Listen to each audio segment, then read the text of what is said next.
It's pretty wild when you think about it. The same person gave us these incredibly sophisticated, witty Broadway songs and also wrote Yale's fight song, Bulldog, Bulldog. Right. Cole Porter. Night and day, anything goes, but also a Yale guy through and through.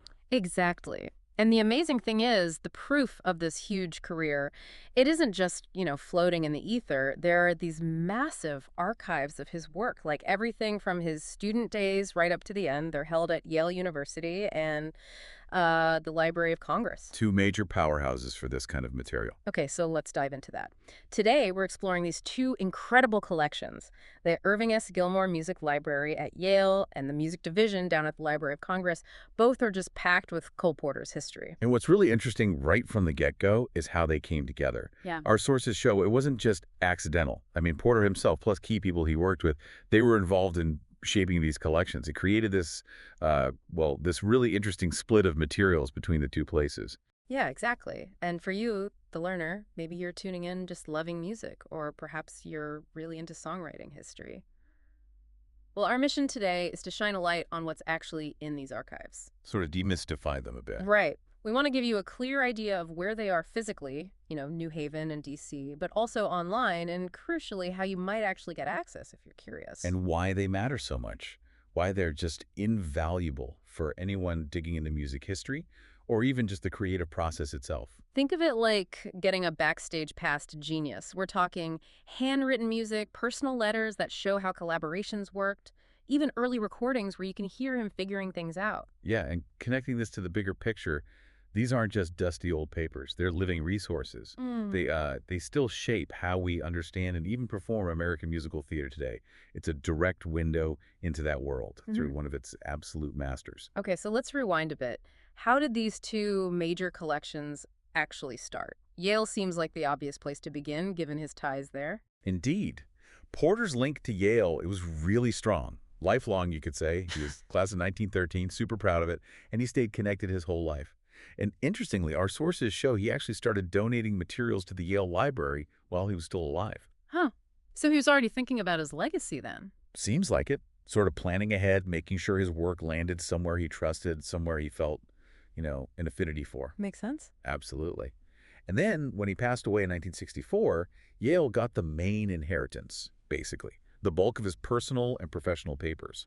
That formed the core of what's now the Cole Porter collection there. And we're not just talking published sheet music. Oh, no. Far from it. Yeah. This included his working drafts, musical scores, often covered in his own notes and changes. Yeah. You get a real direct look at how he composed.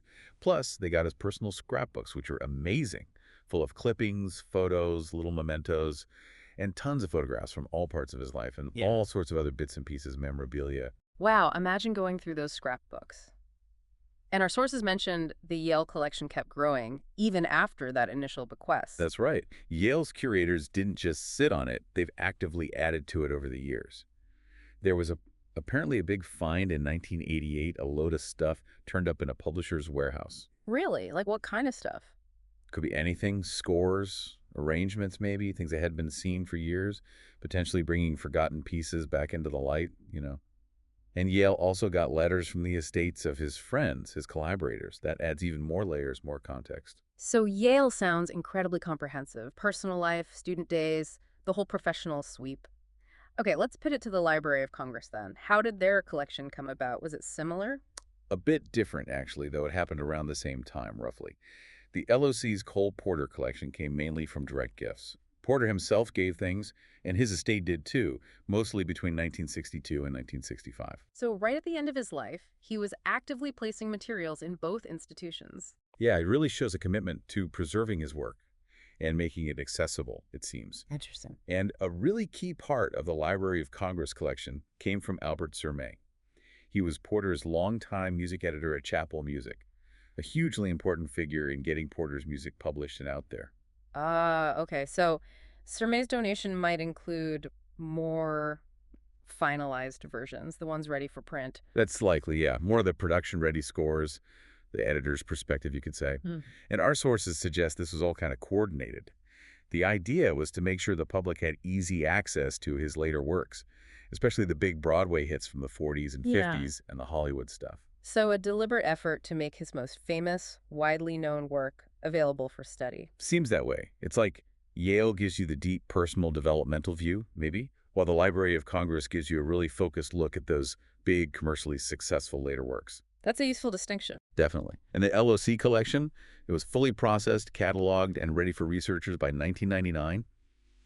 And importantly, a lot of it was digitized in the 2000s. That makes a huge difference for access. Absolutely. Which brings us right to the next point. If you, listening, want to explore this stuff, what exactly is in there and where do you physically go? Let's circle back to Yale first, the specifics. Okay, Yale. The collection is in the Irving S. Gilmore Music Library. That's in New Haven, Connecticut. The official title is the Cole Porter Collection, and its catalog number is MSS 82. And it's big, 54 linear feet. 54 feet. Wow. How many boxes is that? About 67 archival boxes. It covers a huge span of time, too, from 1901 right up to 1992, because it includes some things related to shows produced after his death. That's just immense. And you mentioned access. Is there an online starting point? Yes, absolutely. Our sources give the direct link to the Yale Finding Aid, which is like the detailed map of the collection. We can share that. It's hel.handle.net 1079famemusic.mss.0082. You can really start digging from anywhere with that. Perfect. So, what are some of the real gems, the highlights in those 67 boxes at Yale? Well, given how broad it is, you get everything. There are tons of musical manuscripts, drafts, scores for about 57 different stage and screen productions. And here's the really exciting part. That includes music for shows that were never actually produced or aren't really known. Oh, wow. The potential for discovery. Finding a lost Cole Porter tune. Exactly. That's the kind of thing that keeps researchers going. Yale also has notebooks, lots of them, filled with his song sketches. Our sources say over 200 songs are in there in early forms, and some were never even published. Amazing. Any famous examples? Yeah, they mentioned finding an early embryonic version of You're the Top in one of those notebooks. You can literally see the ideas taking shape. To see a classic like that being born, incredible. What else besides music? Oh, plenty. A lot of correspondence, letters with people like Ahmet Jenks, who he worked with early on, Boris Kochno, Albert H. Cole. But also big names like Irving Berlin, Abe Burrows. There are even notes from George S. Kaufman giving feedback on the plot for Can-Can. No way. Kaufman's notes on Can-Can. That's gold. It really shows the collaboration involved. It really does. And then, like we said, the scrapbooks covering 1916 to 1955, tons of photos, miscellaneous things like his old college notebook sometimes with little musical doodles in the margins, and a huge collection of sound recordings, over 1,000. Some even have Porter himself on them, maybe rehearsing or performing. It sounds like a complete world. Yeah. And you mentioned it's organized into series. Just briefly, how does that work? Yeah, 6 main series. It just helps break it down. You've got musical manuscripts, correspondence, scrapbooks, photos, miscellaneous stuff, and then a series for photocopies made for preservation. Just a logical way to navigate all that material. Makes sense. Essential for researchers. Okay, let's head south now, metaphorically, to Washington, D.C. and the Library of Congress. What's the picture there? So the Cole Porter collection at the Library of Congress is in their music division. The catalog number is ML31.P67. It's physically smaller than Yale's, about 12 linear feet, 28 boxes. Still substantial, though. Oh, absolutely. And very rich, especially focusing on that later period. The bulk is roughly 1948 to 1957. And again, there's an online catalog link, hdl.govlock.musicsamus.musicers.year009008. Great. Another key resource for listeners. What are the highlights at the LOC? Music manuscripts are central here too, over 2,700 items. That includes handwritten sketches, holographs, but also a lot of printed piano vocal scores, the kind used in rehearsals and performances, plus lyric sheets. It covers 18 different shows, including film adaptations. So maybe fewer unknown works than Yale, but a deep dive into the scores of the big hits as they were performed. That's a good way to put it.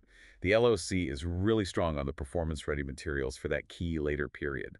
They also have scripts, often multiple drafts, which is fascinating for shows like Silk Stockings and Can-Can. You can track how the dialogue and structure evolved. Ah, seeing the rewrites, that's fascinating. Totally. Plus, more correspondence, again with figures like Kaufman and Burroughs, Hmm. and things like playbills, programs, clippings of reviews, research notes that give background on the shows. It really helps put the productions in context. So, if Yale offers that intimate developmental view, the LOC provides this incredibly detailed picture of the final productions and their reception, especially later on. How is the LOC collection structured? Theirs is organized chronologically by the show's opening date. Then, within each show, the music and lyrics are arranged alphabetically by song title. Makes it pretty straightforward if you're looking for something from a specific show or a particular song within that show. Okay, that structure makes a lot of sense for focusing on individual production, so we know what's there, where it is. Now, the really practical bit. How does someone, maybe you listening, actually get their hands on this stuff? Let's start with Yale's process. Right. If you want to visit Yale's Gilmore Music Library in person, you definitely need to make an appointment. But the crucial first step, really, is online. Use those finding aids we mentioned. Explore them thoroughly.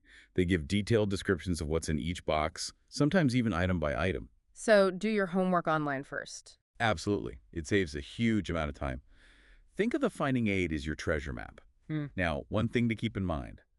Some materials, like those sound recordings or really fragile manuscripts, might have restricted access. You might need special permission. Or maybe they'll ask you to use a digital copy instead, just to protect the original.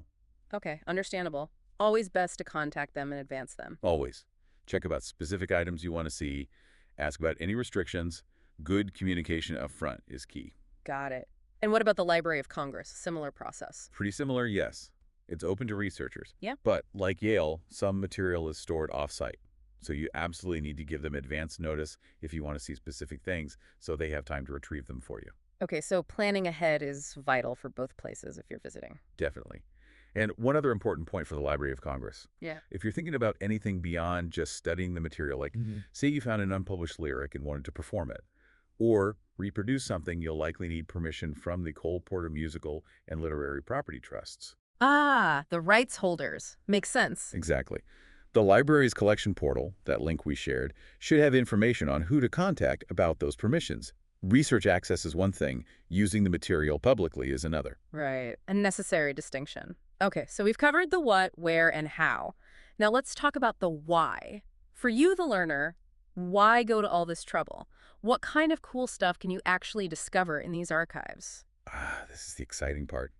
I mean, these archives let you do things you just can't do anywhere else, like tracing how a famous song grew up. Our sources mention You're the Top.